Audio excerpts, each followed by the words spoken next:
Hi, good afternoon everyone. Let me recall whatever we have discussed yesterday's class, which is single layer, single output. This is the figure, single layer. Apart from the input layer, whatever the layer left out or the number of layers left out in the neural network is called or defined as the number of layers in a neural network. So here, apart from the input, the left out layer is nothing but only the output layer, hence it is called single layer, and it has only single output, and hence this neural network called single layer single output neural network. And I have given the definition and error, finding the error between the actual and the target output, and then we have also make use of gradient descent approach to estimate that error function E, then use that error function, derivative of that error function, to update the weight vector.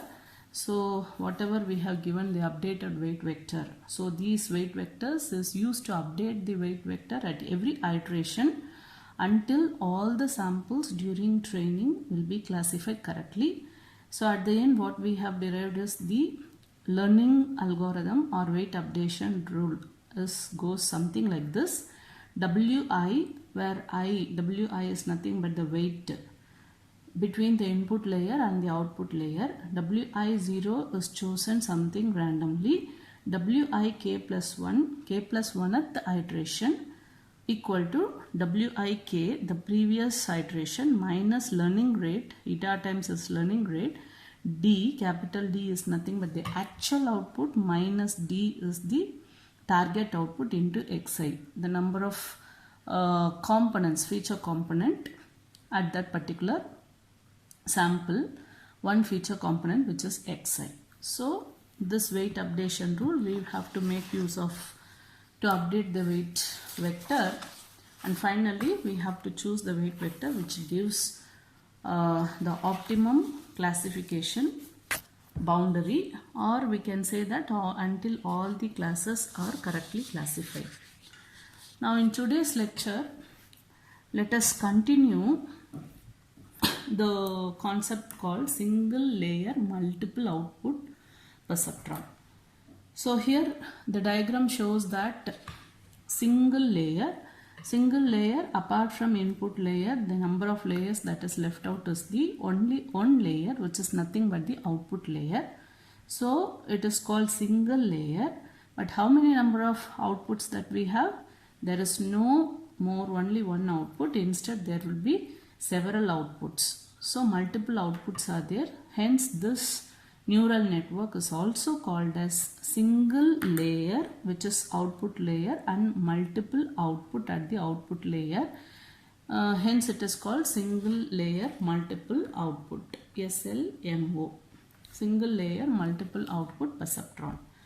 As we discussed earlier, the neural network consists of the input layer, where we have to feed the feature component of the feature vector of the ith sample. For example, let us consider the ith sample feature vector, consisting of x1, x2 up to xn, and we have to take this ith sample feature vector and feed every feature component into as an input to the input feature vector, say x1, x2 up to xn, and this one is nothing but the augmented feature vector in order to take care of the bias, which is w0j. And here this is, as we said, that this is nothing but input layer, and this is nothing but the output layer. The output has number of outputs, which is also called as a multiple output. And Wij is used to denote the weight connecting between the ith node of the input layer to the jth node of the output layer. Let me write down those description below. Let's say here we consider the ith node. Okay. For example, if we consider this jth node, there will be a connection from every feature component. So I varies from 1 to n. All the feature vector is getting connected to the jth node of the output layer through the weight vector Wij. Okay, and since the number of neuron in the output layer, so how many neurons are there right now? There are 4 neurons. The number of neurons in the output layer is equal to number of classes. So there are 4 number of classes. Let's say I can generalize this as C number of classes. If there are C number of classes, C number of output or C number of neurons are there in the output layer. And this Dj, so what is the output Dj? Dj is nothing but the actual output that we get.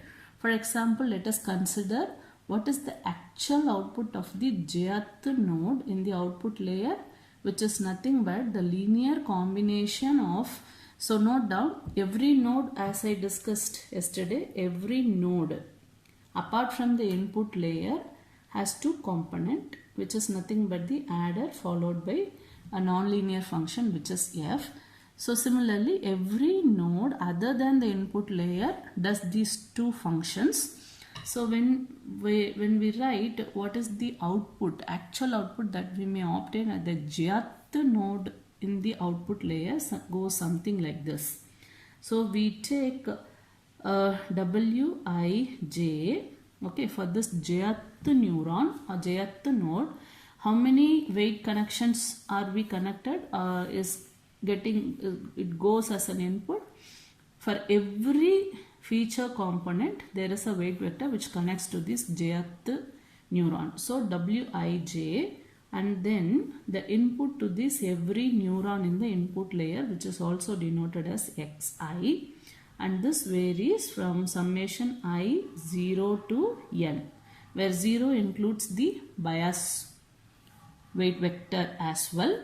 And on top of this, we have to apply some nonlinear function which is f, that is also denoted. So the Dj is nothing but the actual output that we may get at the jth node in the output layer. Similarly, we may get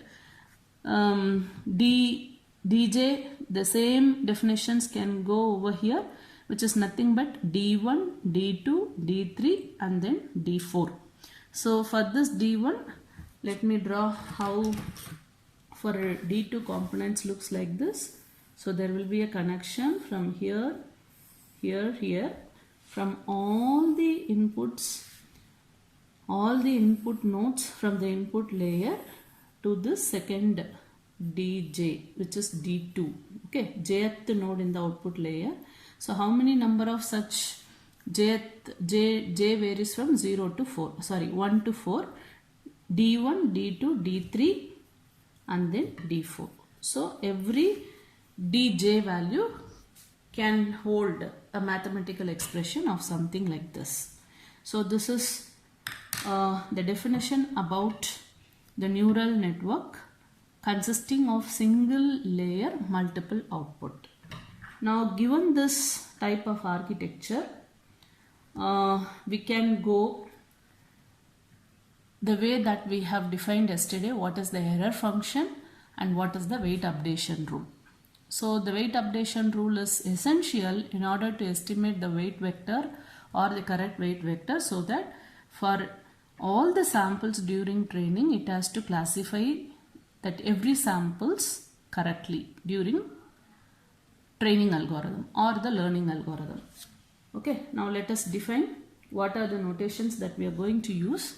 So the first one is Wij. So what is Wij? Wij is nothing but the weight of the connection from ith node of the input layer to jth node or neuron, both are same. You can call it as neuron or you can call it as node of the output layer. Okay, so Wij, weight of the connection from ith node of the input layer to the jth node of the output layer. So there could be W01, W11, W21, and then Wi1 and then Wxn. For this, as far as we consider j equal to 1. Similarly, for D2, for the jth node or D2, the output of D2 can go something like this: W02, W12, W22, and so on.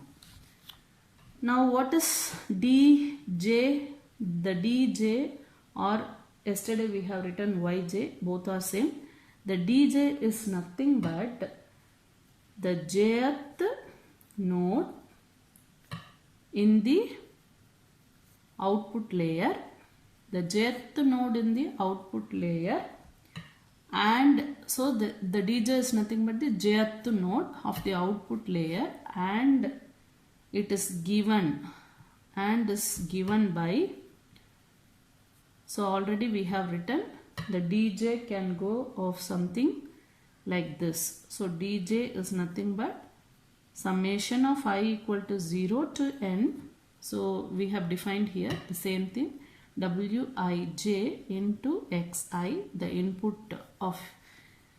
input feature component of every node in the input layer, and on top of this, whatever the nonlinear function that we have, we should apply. That will be the output that we may obtain at the jth node in the output layer, which is also call it as actual output. dj is nothing but the actual output, as we discussed in the yesterday's class. And what we have further, f is nothing but some nonlinear function,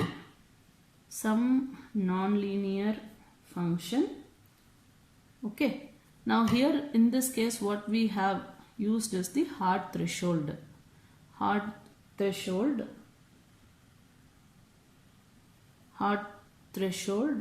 function. So the hard threshold function, so let me draw here what is the hard threshold function. Hard threshold is simple of having something like this. Suppose if we have a y at this x-axis, so we have something like this. So this is the output. So output is this is 1. Output is 1 and output is 0. So in between there is sudden changes. So if this is 1 and this is 0, okay. If the value of y is greater than 0, then the output is 1.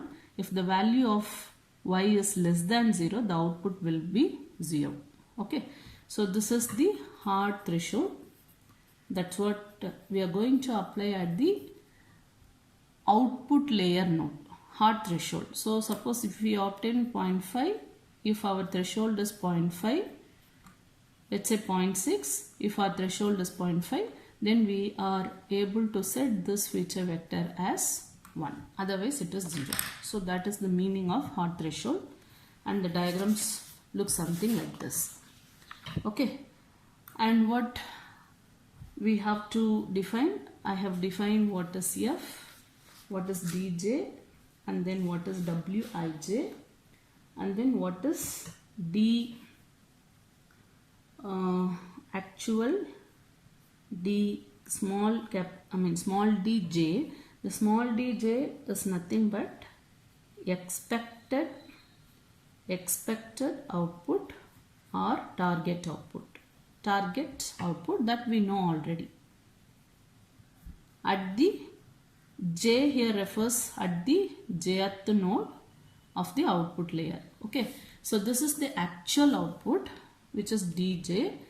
We also know what is to be expected output here, which can be represented as small dj.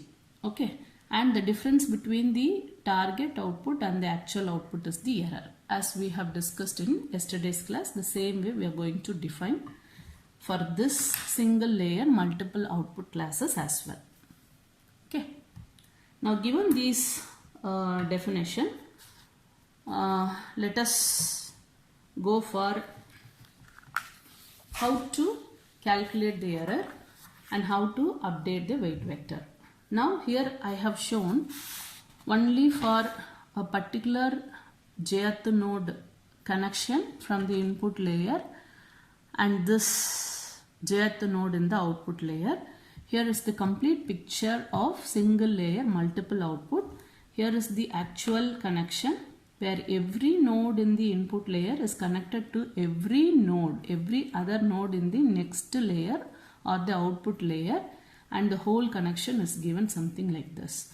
And as there are C number of classes, where C ranges from 1 to 3 here, and D1, D2, D3 is nothing but the actual output that we may get at the 1th output, 2nd output and then 3rd output, which we have defined that the jth node in the output layer. So as there are 3 number of nodes in the output layer, there could be 3 number of actual outputs and then 3 number of 3 different actual output and 3 different target outputs that we may get at the output layer. Now let us discuss what's the difference between the single layer single output and single layer multiple outputs one by one. So this single layer multiple output, shortly let me write it as single layer multiple output, is similar to what we have discussed earlier, which is linear mission. So here in this linear mission, if we have C number of classes, every class have a discriminant function which is gi of x. For example, if we have omega 1, omega 2 up to omega c, we will define a discriminant function g1 of x and then g2 of x and then gc of x. Okay, so every class we can define the discriminant function, and in order to decide for a given input sample, in order to decide in which class it belongs to, so the decision that we have taken is we have defined out of the C number of discriminant function, the discriminant function which produces the maximum output is going to select as a belonging classes of the given particular sample. That also we have seen.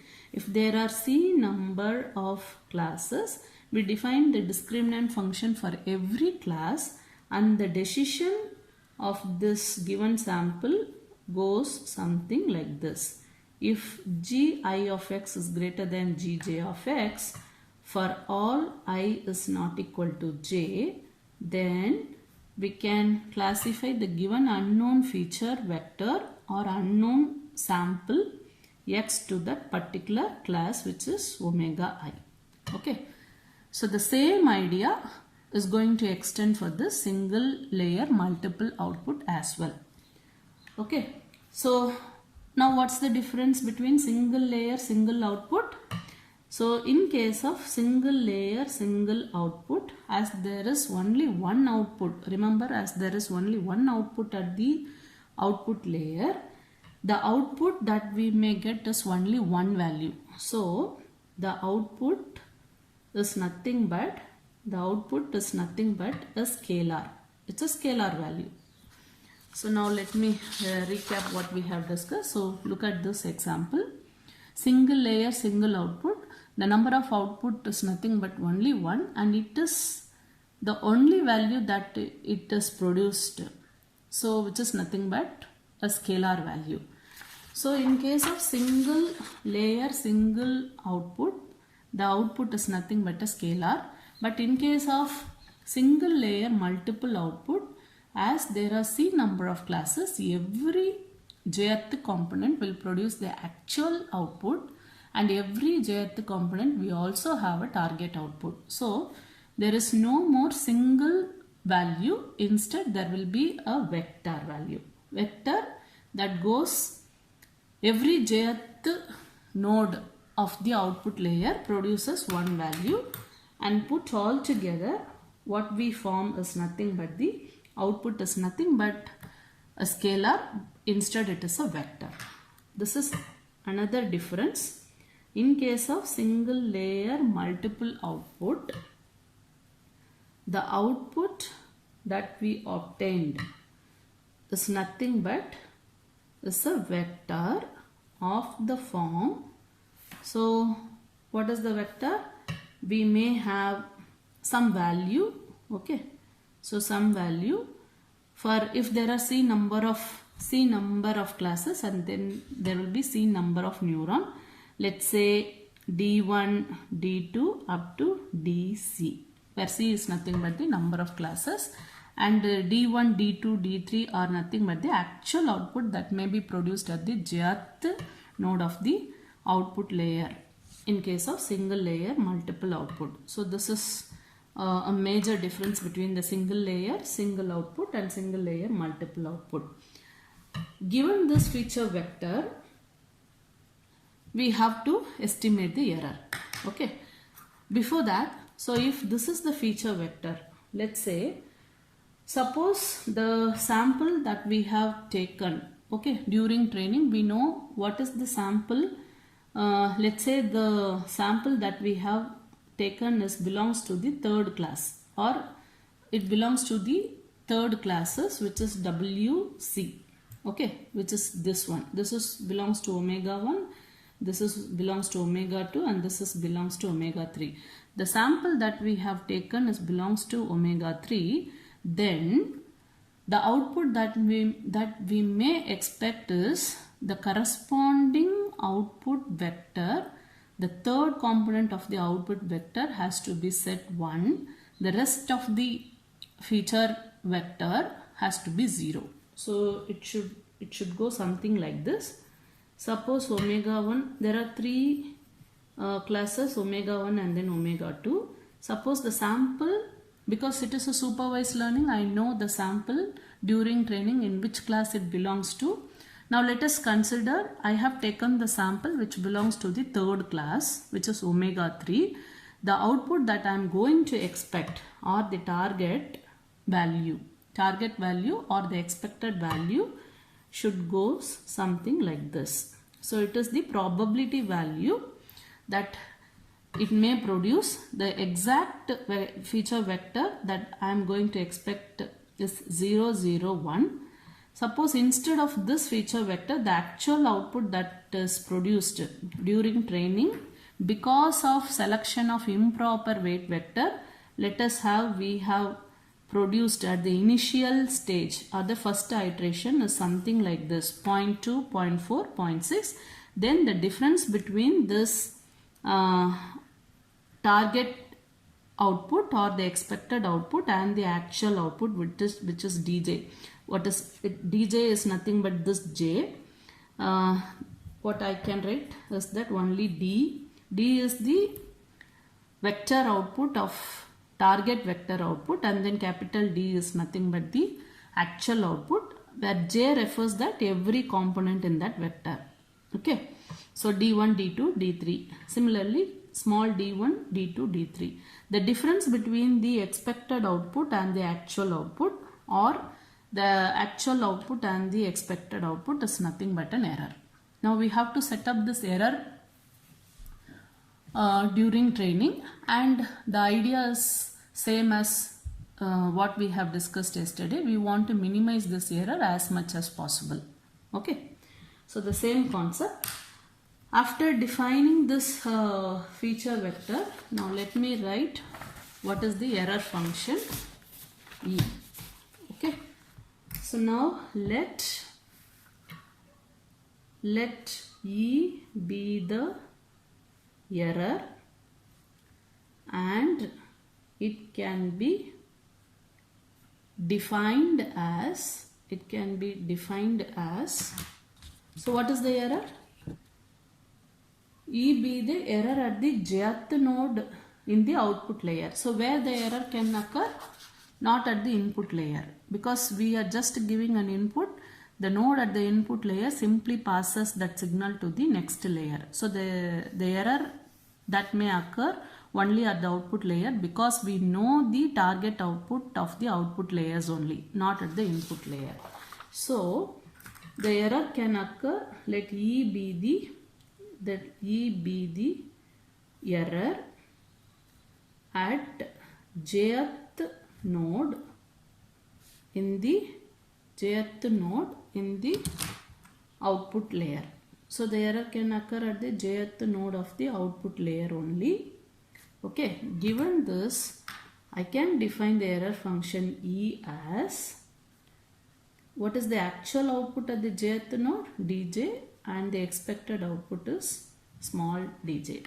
Okay, so everywhere I am computing what is d1. So what is d1? Summation of wij into xi, and then I ranges from 0 to n, then on top of it f.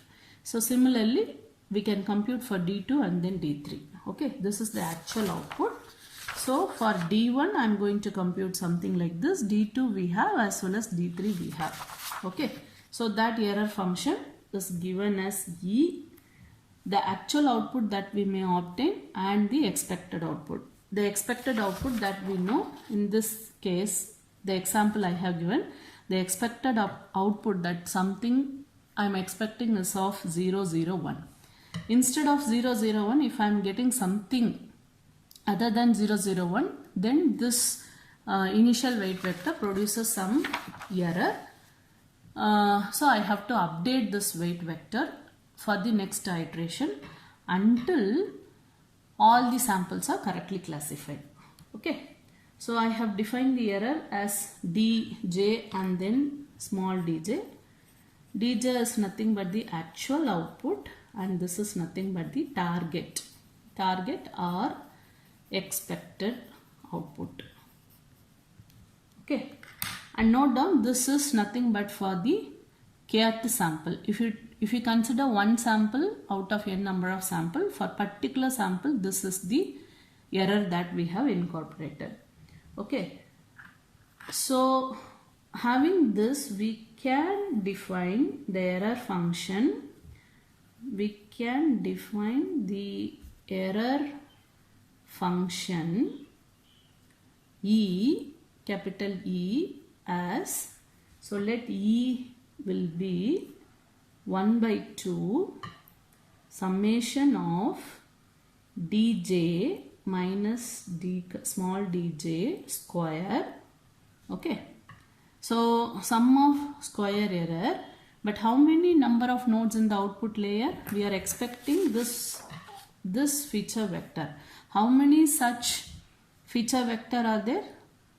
It depends on how many nodes that we have. Okay, the number of nodes, it depends on how many number of classes that we have. So if there are C number of classes, there could be C number of neurons in the output layer, and C such actual output that we may establish. So it ranges from di,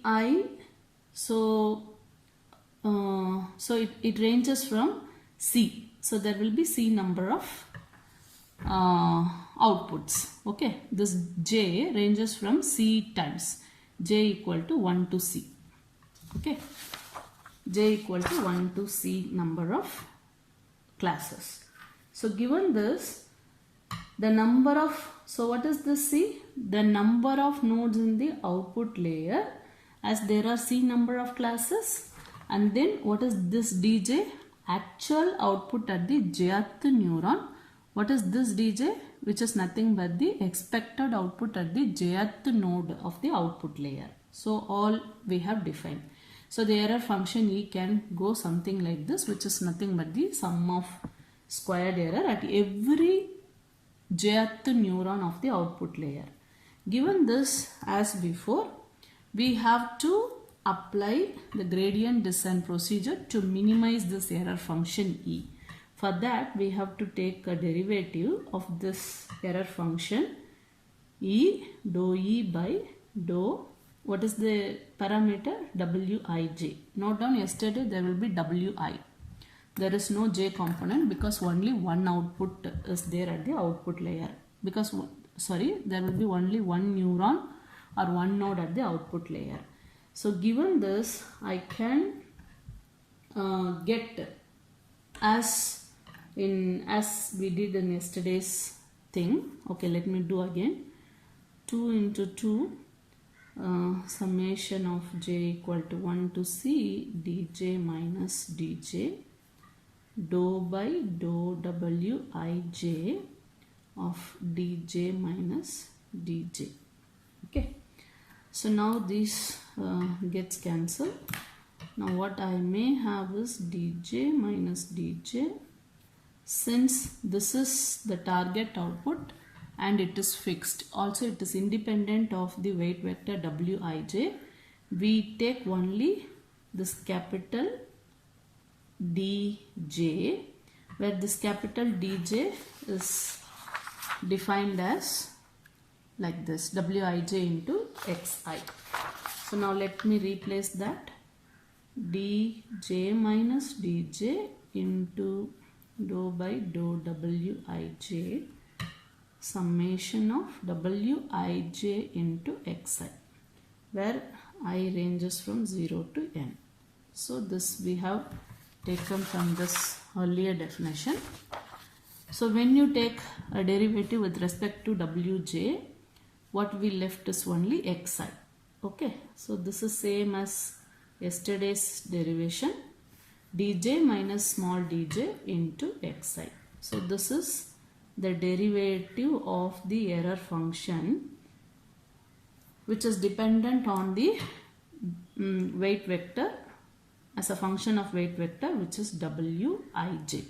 Okay, now after derivative value of error function, we have to make use of this to set up the weight updation rule. Okay, so now we can go for the weight updation rule. Recall yesterday what was the weight updation rule? In single layer, single output, we have wi, only one weight vector which is connecting from every node in the input layer to the one node at the output layer. Wi of 0 is something arbitrary or random, and wi k plus 1, okay, at the k plus 1th iteration goes wi of kth iteration minus the learning rate, and then dou e by dou w, which is same as d minus d, let's say kth sample, okay, and then into xi. Okay, this is the weight updation rule in case of single layer, single output. Similarly, we can write weight updation rule. So let me modify here. The weight updation rule of single layer multiple output goes something. Instead of wi, there will be wij, because wij means the ith layer of the input node, the ith node of the input layer is getting connected to the jth node of the output layer. So which is denoted as wij is random, and wij of k plus 1 equal to wij of k minus learning rate of dj, the jth component, and then dj, the output vector, multiplied with xi. Okay, this is the weight updation rule. and we have to make use of this, which is nothing but, what is this? This is, sorry, learning rate you can leave. So this is nothing but del function, sorry, dou E by dou Wij. Okay, error function. That error function is nothing but capital Dj minus Dj into Xi. Okay, so this is same as what we have discussed in yesterday's class. Okay, now interesting factors. Let us recall something interesting factors about single layer multiple output. Okay, now in case of single layer single output neural network, the linear equation that we may obtain is something like this: Wi into Xi, where I ranges from 0 to n, which is nothing but the equation of a single straight line. So I said that this will take care of two-class problem. Okay, there will be a single line which can able to separate. Let me draw that. There will be a single straight line which can able to separate. Okay, let's just go.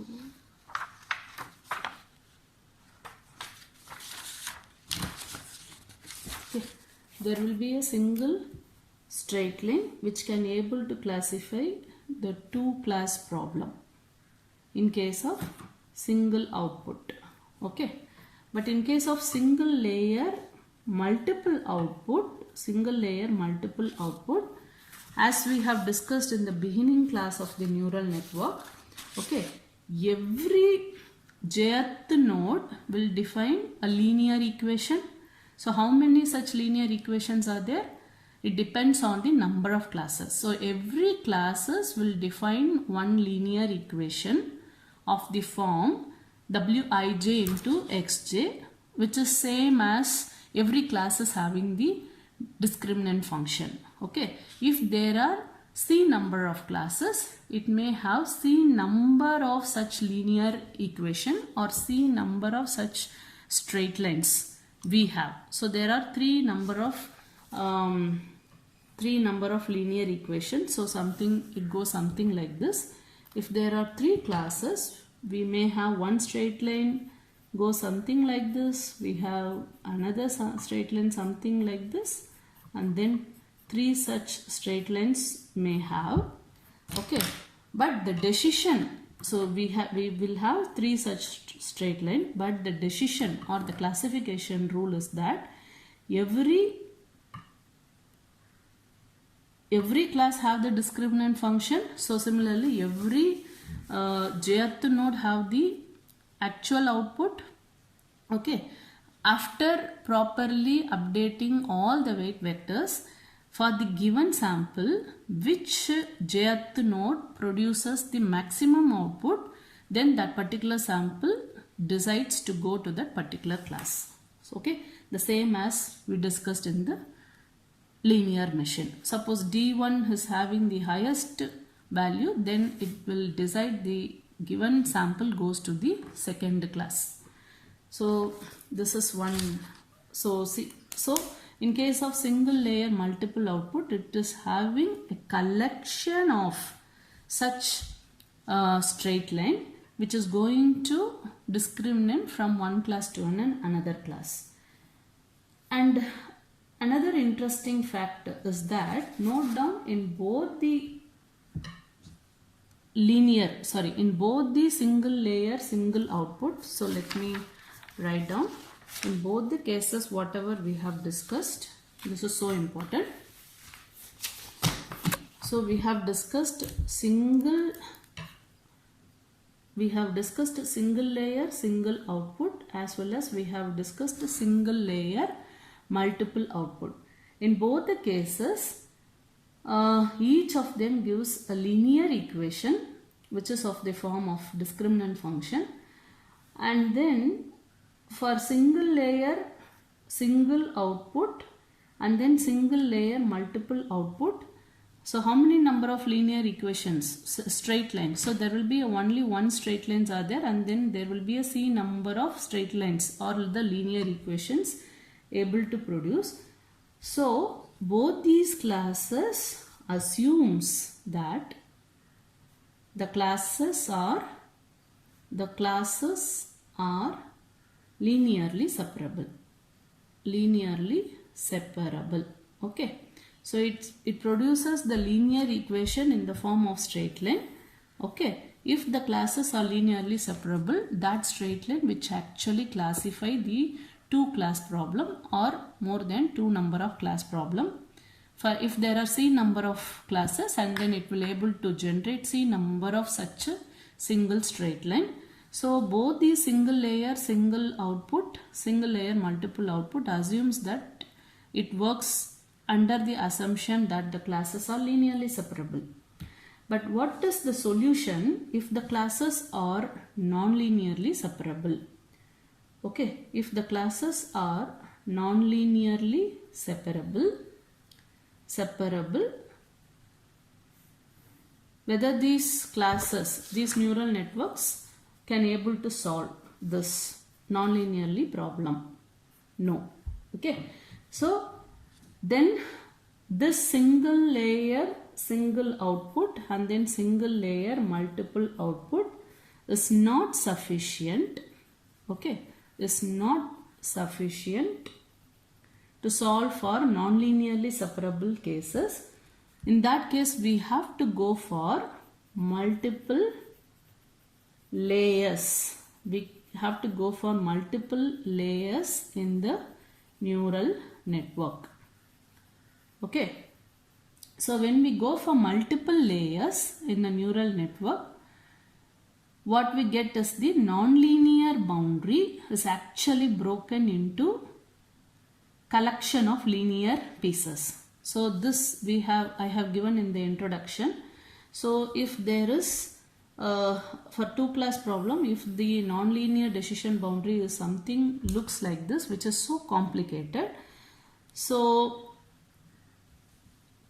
when we have multiple outputs at the output layer, multiple nodes of the output layer, each node or each neuron tries to generate an approximation, okay, a linear approximation of this kind of decision boundary which tries to fit for two class problem.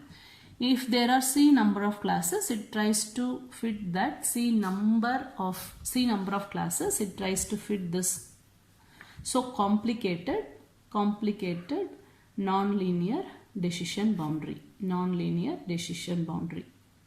Okay, so that's the idea why we have to go for multiple layer neural network. Okay, so once again let me recap whatever I discussed.